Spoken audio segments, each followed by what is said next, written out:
Assalamualaikum warahmatullahi wabarakatuh. Perkenalkan, kami dari kelompok 9 ingin mempresentasikan hasil proyek kelompok kami.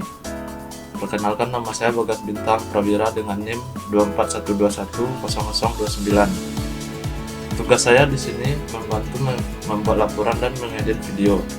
Perkenalkan, nama saya Kevin Yuda Febriansyah, NIM 241210051. Di sini saya bertugas untuk membuat desain thinking dan menjelaskan desain thinking. Saya di sini bertugas untuk membuat desain dan menjelaskan desain prototipenya. Dan saya akan lanjutkan ke Kelvin untuk menjelaskan desain thinkingnya. Baik, di sini saya akan menjelaskan desain thinking. Yang pertama ada problem statement. Problem statement pada proyek kali ini di Yogyakarta, banyak wisatawan lokal atau asing kesulitan mendapatkan informasi terbaru dan lengkap tentang tempat wisata. Padahal kota ini memiliki banyak budaya dan atraksi menarik. Kurangnya panduan yang jelas seperti jam buka, harga tiket, dan ulasan membuat wisatawan bingung. Selain itu, fitur navigasi untuk menuju lokasi wisata juga sering tidak memadai. Kemudian pada desain thinking ini membahas tentang 5W. Yang pertama, what is the problem? Wisatawan kesulitan mendapatkan informasi terbaru dan lengkap tentang tempat wisata di Yogyakarta.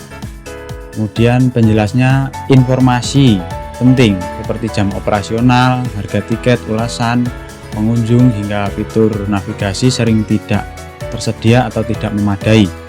Hal ini mensulitkan wisatawan dalam merencanakan dan menikmati perjalanan liburan mereka. Kemudian yang kedua, who is affected by the problem?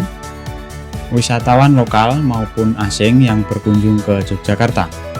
Penjelasannya tercantum bahwa baik wisatawan lokal maupun asing mengalami kesulitan saat mencari informasi wisata. Yang ketiga, where does the problem occur? Di lokasi-lokasi wisata Yogyakarta. Masalah ini muncul saat wisatawan berada di tempat wisata atau ingin menuju lokasi, tetapi tidak menemukan informasi yang memadai, baik secara info online maupun di lokasi fisik. Hal ini umum terjadi di berbagai titik wisata, terutama yang belum terdigitalisasi. Yang keempat, when does this problem? Saat wisatawan sedang merencanakan atau sedang melakukan perjalanan wisata. Kemudian penjelasannya, masalah ini muncul saat wisatawan mencari tempat wisata, navigasi, atau informasi pendukung lainnya. Yang kelima, why does this problem? Karena kurangnya panduan yang jelas dan tidak adanya navigasi serta informasi yang memadai dapat mengganggu kenyamanan dan pengalaman berwisata. Kalimat penjelasnya, masalah informasi yang kurang lengkap membuat wisatawan bingung dan bisa menurunkan minat berkunjung atau menyebabkan pengalaman buruk. Kemudian lanjut ke min map. Dari problem di Yogyakarta tadi, kita yang pertama ada membuat aplikasi mobile solusinya. Yang kedua, di dalam aplikasi mobile ini mencakup informasi tempat wisata yang lengkap, navigasi terintegrasi. Yang kedua, survei online atau baca ulasan di Google Map, blog, dan wawancara ringan untuk mencakup wawancara langsung ke wisatawan. Yang ketiga, ada scan di lokasi publik dan mendapat info tempat wisata terdekat. Yang ada poinnya yaitu QR code di lokasi publik, dan yang kedua ada scan lokasi dan event live. Yang keempat ada fitur augmented reality untuk panduan wisata virtual, dan mencakup pemandu wisata virtual dan menampilkan petunjuk arah. Yang kelima, menyediakan tour guide, mencakup pemandu wisata virtual dan kode lokasi manual. Dan yang terakhir, keenam, tempat wisata bisa mempromosikan event. Kemudian masuk pada 4 kategori, dikelompokkan menjadi 4 kategori, yaitu most relation yang mencakup membuat aplikasi mobile solusi praktis dan dapat diakses oleh wisatawan untuk mencari informasi wisata. Yang kedua ada informasi tempat wisata yang lengkap, menyediakan data seperti jam buka, harga tiket, dan wilayah. Yang ketiga ada navigasi terintegrasi, membantu membantu pengguna sampai ke lokasi wisata dengan mudah dan mengatasi masalah arah jalan. Yang kedua ada most delightful. Yang pertama ada survei online, baca ulasan di Google Map, blog, dan wawancara ringan, memberikan pengalaman dan pandangan pribadi dari wisatawan lain sebagai referensi. Yang kedua, tempat wisata bisa mempromosikan event, menambah daya tarik dengan informasi event yang lebih menarik. Yang ketiga ada darling. Yang pertama ada tour guide, yaitu pemandu wisata memberi penjelasan langsung yang membuat perjalanan lebih menarik dan mudah dipahami. Yang kedua, scan di lokasi publik dan mendapatkan info tempat wisata terdekat, mempermudah wisatawan menemukan tempat wisata terdekat secara cepat. Dan yang terakhir, long shot, yaitu ada fitur augmented reality untuk panduan wisata virtual, teknologi canggih yang bisa menghadirkan pengalaman namun butuh biaya dan sumber daya tinggi. Di 4 kategori ini kelompok kami memilih yaitu solusi pertama, yaitu membuat aplikasi mobile. Lanjut di skate. Nah, ini kita memilih aplikasi mobile wisata Yogyakarta. Aplikasi mobile ini menjadi solusi digital yang dirancang untuk mengatasi kesulitan wisatawan dalam mendapatkan informasi lengkap dan akurat tentang tempat wisata di Yogyakarta. Fitur utamanya mencakup yang pertama informasi tempat wisata yang mencakup jam buka, harga tiket, ulasan, kemudian ada navigasi terintegrasi, selanjutnya ada event dan promosi dari tempat wisata, yang terakhir ada panduan langsung dan teknologi seperti opsional jangka panjang. Kemudian ini ada sketsa dari project kita. Yang pertama ini ada tampilan login atau sign up. Yang kedua dan ketiga ini tampilan di homepage. Oke, sekian dari penjelasan dari saya mengenai design thinking. Kemudian dilanjut penjelasan dari desain di Figma dan prototype oleh Mas Fakih. Oke teman-teman, di sini saya akan menjelaskan desain prototype dari kelompok kami. Sebelumnya saya akan menjelaskan sedikit tentang pemilihan warna dan juga icon dari mobile apps ini. Untuk pemilihan warna di sini saya memilih warna biru atau blue sky karena menurut saya warna ini sangat cerah dan juga sangat ramah di mata.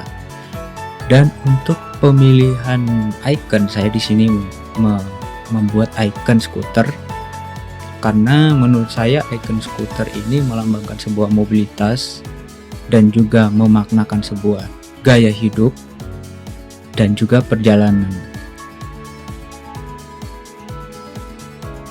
Dan kita lanjut ke desain prototipenya. Nah, di sini ada tampilan splash screen dari mobile apps Jogja Trip. Lanjut ke onboarding, next, get started. Dan di sini ada tampilan sign in-nya untuk memasukkan username atau email dan juga password. Selain itu di sini juga ada metode sign in melalui Google dan juga Facebook. Untuk tampilan sign up-nya seperti ini. Ada first name, last name, username. Next, untuk nextnya ada enter email, password, confirm password. Nah, untuk selanjutnya di sini ada tampilan homepage dari mobile apps ini. Di sini saya akan menjelaskan beberapa fitur Nah, di sini ada fitur dark mode,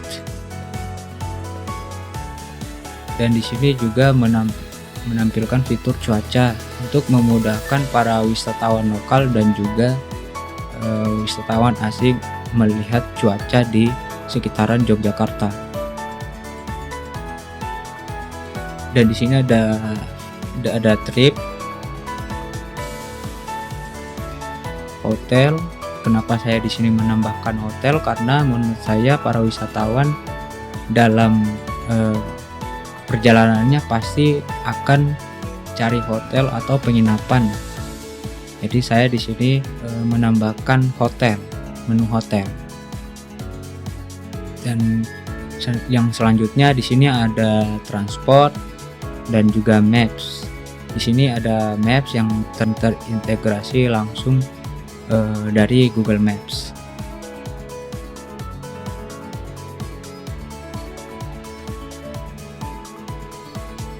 Dan juga saya menambahkan menu trading. Ini untuk memudahkan para wisatawan mencari tempat-tempat dengan dalam bentuk visual video. Untuk selanjutnya saya menambahkan menu food and drink.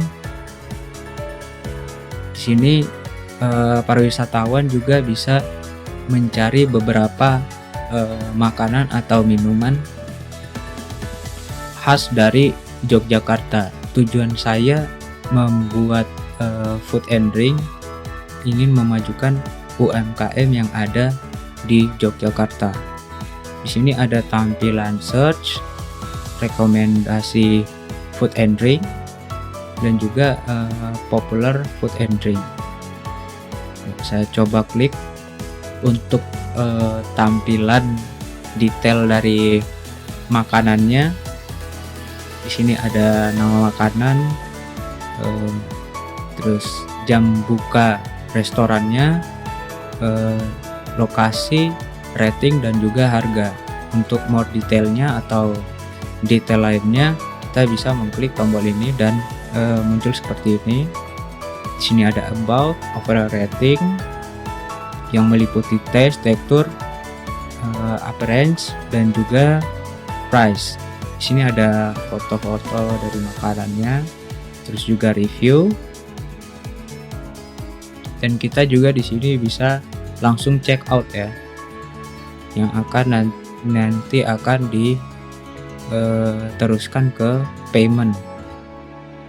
Nah, seperti ini, bisa melalui QRIS atau bank account dan juga e-wallet. Dan selain itu di sini juga saya menambahkan menu tiket, di mana di dalam menu ini terdapat fitur pencarian juga dan trending place, yang dimana di sini akan ditampilkan beberapa trending place yang ada di Yogyakarta berdasarkan overall rating dari para user yang sudah pernah mengunjungi tempat-tempat di Yogyakarta. Tampilannya seperti ini. Misalkan kita memilih Candi Prambanan, maka akan muncul rincian seperti ini. Ada nama destinasinya dan juga waktu open dan close-nya juga di sini. Dan juga di sini ada lokasi dari destinasinya. Di sini ada rating dan juga harga tiket per orangnya. Nah, untuk tampilan more detailnya seperti ini. Di sini ada about, menjelaskan tentang sejarah Candi Prambanan, dan juga ada overall rating, attraction, amenities, accessibility, dan juga price. Di sini juga ada foto-foto dari Candi Prambanan, dan juga ada review dari user. Selain itu juga di sini ada maps untuk letak atau lokasi dari Candi Prambanan.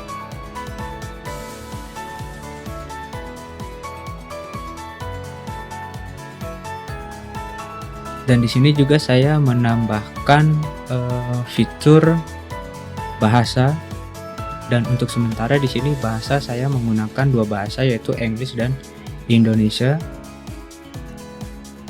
Nah, untuk tampilan